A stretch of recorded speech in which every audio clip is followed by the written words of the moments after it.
Hello everyone and welcome back to ESL Smart Resources, and this is the next episode in this series where I'm going to show you how to make communicative activities for your language classroom in Google Forms. And in this second episode I'm going to show you how to make or adapt a Find Someone Who activity, a very popular activity in the ESL language classroom. Okay, now a couple of things to note. This is going to be an adapted Find Someone Who activity, and I'll show you in a minute how I'm going to adapt it. And I actually think it's better this way. I'm going to use pictures. So this is a great advantage that Google Forms has. We can use pictures. Now, this deck is not going to be shuffled like the flashcard deck in the previous video. That's important. And we're also going to collect students' responses, and I'll show you how to do that. Okay, this is one of the great advantages of Google Forms. We can collect any answers that students type in. And then when we open up Google Sheets, the answers are there, and we can see if the students are having any problems with the language. So here's a typical Find Someone Who activity you might have used in your classroom. So this one's using the modal verb can, and students have an instruction: find someone who can cook well, and they go around the classroom asking the question, can you cook well? Until they find someone who says yes.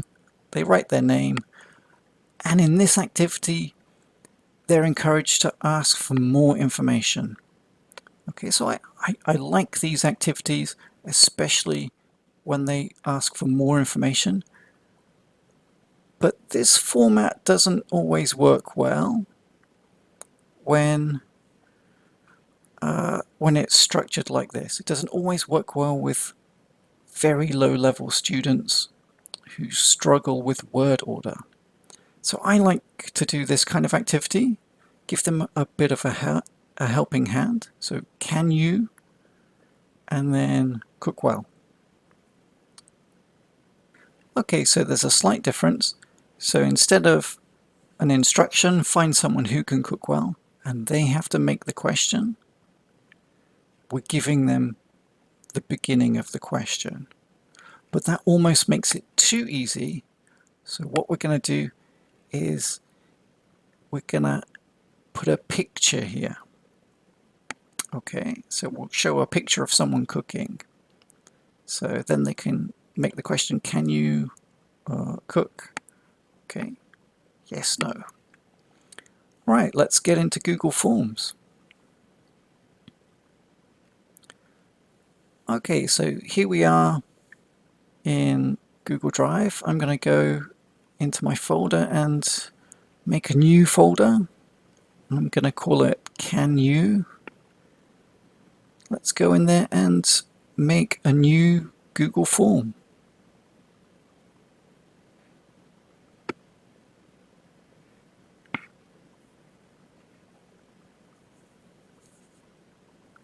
Okay, I'm going to call it this Can You.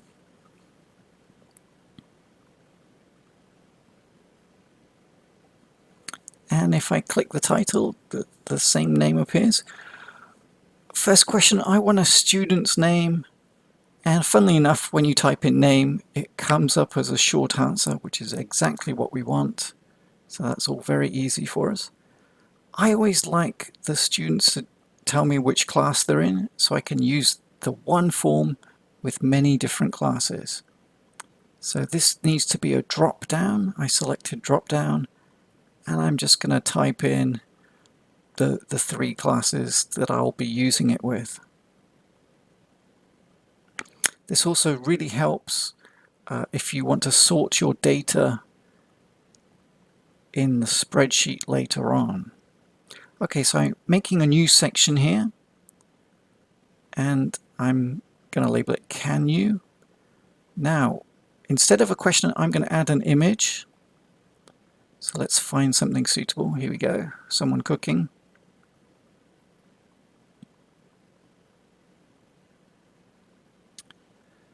And for the title, I'm going to repeat the question. Now I can change the alignment. That doesn't seem to do very much, to be honest.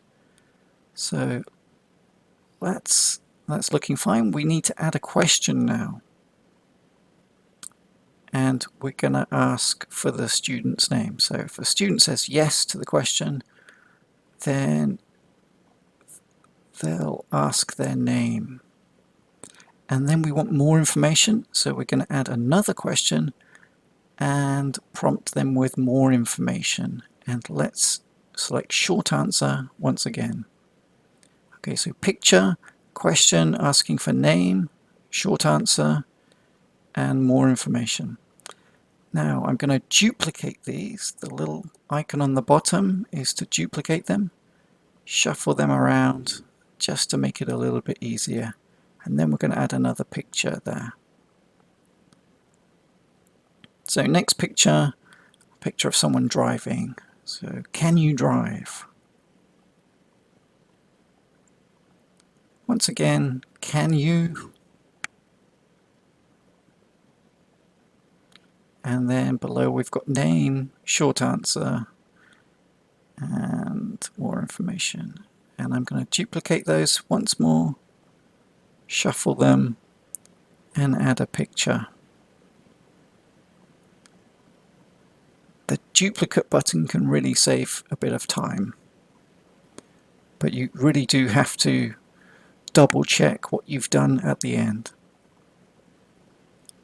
Okay, so I've got 3 pictures, name, more information, another picture, name, more information, and another one.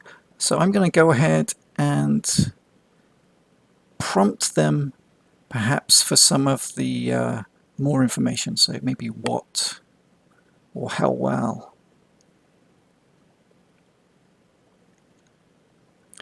And for this one, perhaps what car?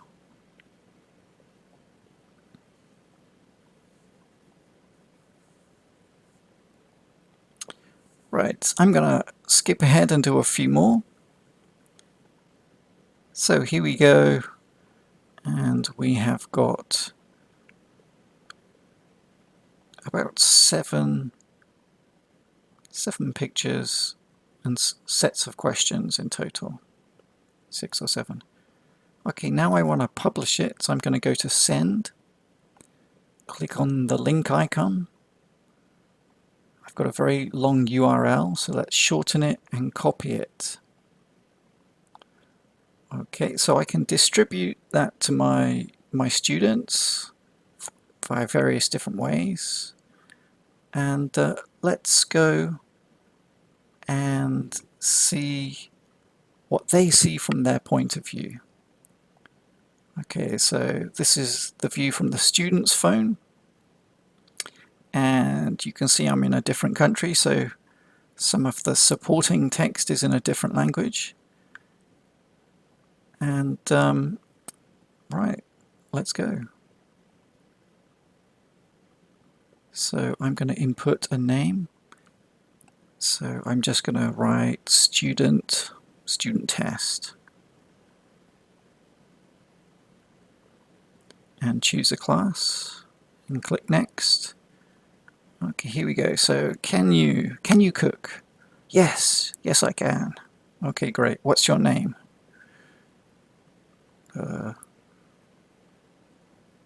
Let's say Ji-hoon. Okay, Ji-hoon. What can you cook?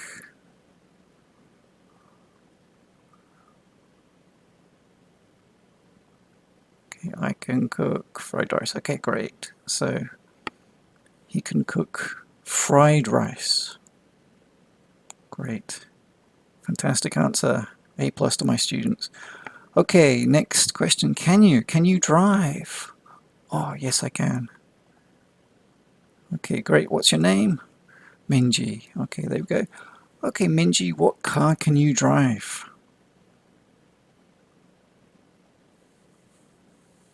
Okay, she drives, let's say, her parents' car.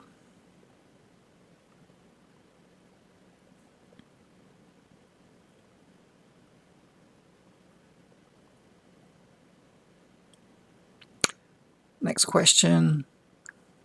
Can you play guitar? Oh, yes, I can.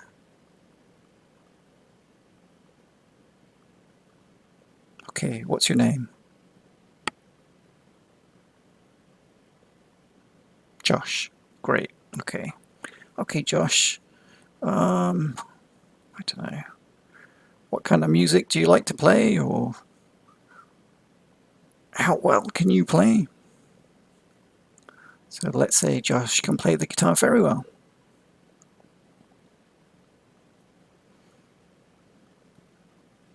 He plays rock music. Okay, fantastic. Okay, you get the idea. I'm going to skip to the last question. Can you swim? Oh, yes. Oh, fantastic. Okay, what's your name?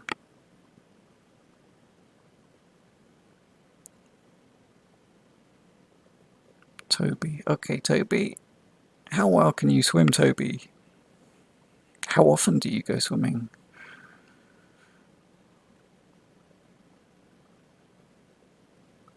Okay, Toby can swim quite well. Okay, so that's almost the end of the activity. Let's click on Submit, and I'll show you how to get the information from Google Sheets. Okay, here we are back in our Google Forms. So we have had 4 responses. Oh, look at that. But remember, one of them was my test. So if we go up here and click Create Spreadsheet and create, bam, automatically, look at this, we've got a spreadsheet. There's my test at the top, and 3 students have submitted their answers. And we can see all of their responses, who said what.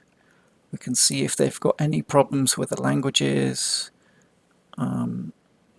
And we could even address that in the classroom straight away. Okay, this spreadsheet, the responses will come up in the spreadsheet as soon as the students press submit. Okay, it's fantastic. Okay, guys, that's all for today. I hope you enjoyed that one. Hope you found it very useful, and I do hope you test it out in the classroom.